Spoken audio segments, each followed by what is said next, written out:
អ្នកទាំងអស់គ្នាជឿ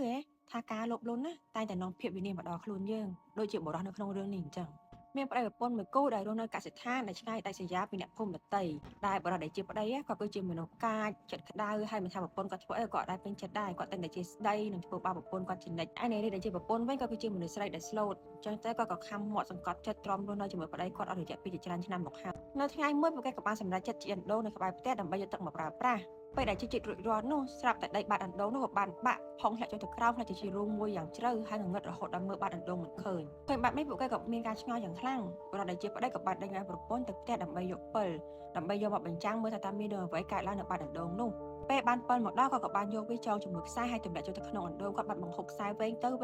តែវាអត់ដល់បាតសោះហើយគាត់ក៏មិនឃើញអីក្នុងនោះដែរដល់ពេលអញ្ចឹងទៅគាត់ក៏សម្រេចចិត្តទាញខ្សែគាត់ឡើងមកវិញតែនៅពេលដែលគាត់កំពុងទាញវាឡើងនោះខ្សែនោះបាច់ទៅទាក់អ្វីម្យ៉ាងគាត់មានអារម្មណ៍ថាដូចមានអ្វីកំពុងតែទាញខ្សែគាត់អញ្ចឹងដោយមួម៉ៅគាត់ក៏បានសម្រេចចិត្តទាញខ្សែនោះមួយទំហឹងវាក៏បានរបូតមក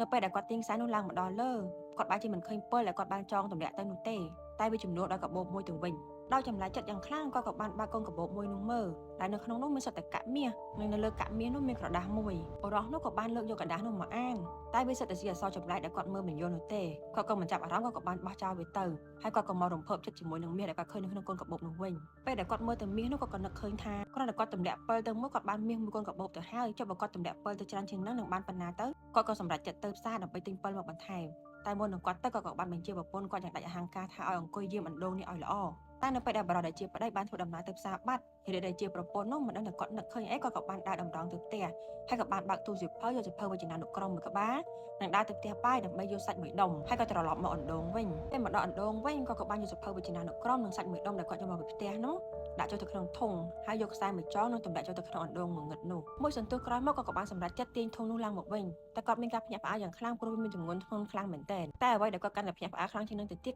ធុងដែលគាត់ទាញឡើងមកនោះគឺពេញទៅដោយគ្រឿងអលង្ការនិងសត្វតកៈមាសហើយនៅលើគ្រឿងអលង្ការទាំងនោះភ្ជាប់ជាមួយនឹងក្រដាសមួយដូចលើកមុនអញ្ចឹងតែលើកនេះវាគឺជាអក្សរដែលគាត់អានដាច់បាន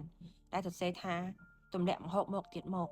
នារីដែលជាប្រពន្ធនោះក៏បានប្រញាប់ប្រញាល់យកគ្រឿងអលង្ការនិងមាសទាំងនោះយកទៅលាក់មុននឹងប្តីត្រឡប់មកវិញមួយសន្ទុះក្រោយមកបរិបទដែលជាប្តីក៏បានត្រឡប់មកពីផ្សារវិញជាមួយនឹងពិលជាច្រើនគាត់បានយកពិលមួយចំនួនដាក់ចូលទៅក្នុងធុងហើយបានទម្លាក់ចូលទៅក្នុងអណ្ដូងដោយក្តីសង្ឃឹមថានឹងបានមាសជាច្រើនត្រឡប់មកវិញតែវាខុសពីការរំពឹងគិតរបស់គាត់ព្រោះនៅពេលដែលគាត់ទាញធុងនោះឡើងមកវិញក្រៅពីមិនបានមាសហើយ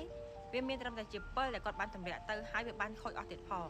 ពេលឃើញបែបនោះគាត់ខកចិត្តយ៉ាងខ្លាំងគាត់បានខឹងនិងបានស្រែកជេរស្ដីដាក់បណ្ដាសាដាក់អណ្ដូងនោះតែគាត់នៅតែមិនអស់សង្ឃឹមនោះទេដោយភាពលោភលន់គាត់បានប្រាប់ប្រពន្ធរបស់គាត់ថាគាត់នឹងចុះទៅក្រោមអណ្ដូងនោះដោយខ្លួនឯងហើយគាត់នឹងប្រមូលកំណប់ឡើងមកវិញទាំងអស់ទោះបីជានារីដែលជាភរិយាខំហាមគាត់យ៉ាងណាក៏គាត់មិនព្រមស្ដាប់ដែរដោយផែនការរបស់គាត់នឹងយកធុងសាំងទទេដែលធំមួយដែលអាចឲ្យគាត់ចូលទៅក្នុងនោះបានជាប់ជាមួយនឹងម៉ាស៊ីនស្ទូច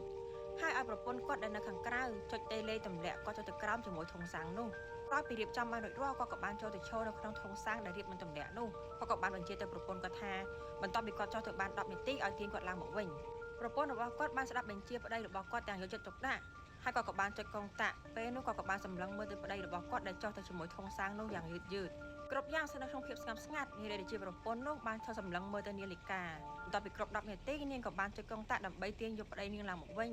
តែនៅពេលដែលម៉ាស៊ីននោះបានទាញធុងសាំងឡើងមកលើនាងប្រឹងសម្លឹងរកមើលប្តីរបស់នាងតែបែរជាមិនឃើញនោះទេដោយភាពភ័យខ្លាចនាងក៏បានអោតមើលចូលទៅក្នុងធុងសាំងនោះតែនៅក្នុងនោះមានត្រឹមតែដុំមាសគ្រឿងអលង្ការហើយនិងប្រាក់តែប៉ុណ្ណោះជាមួយនឹងក្រដាសមួយសន្លឹកដែលសរសេរថាអរគុណសម្រាប់សាច់ស្រស់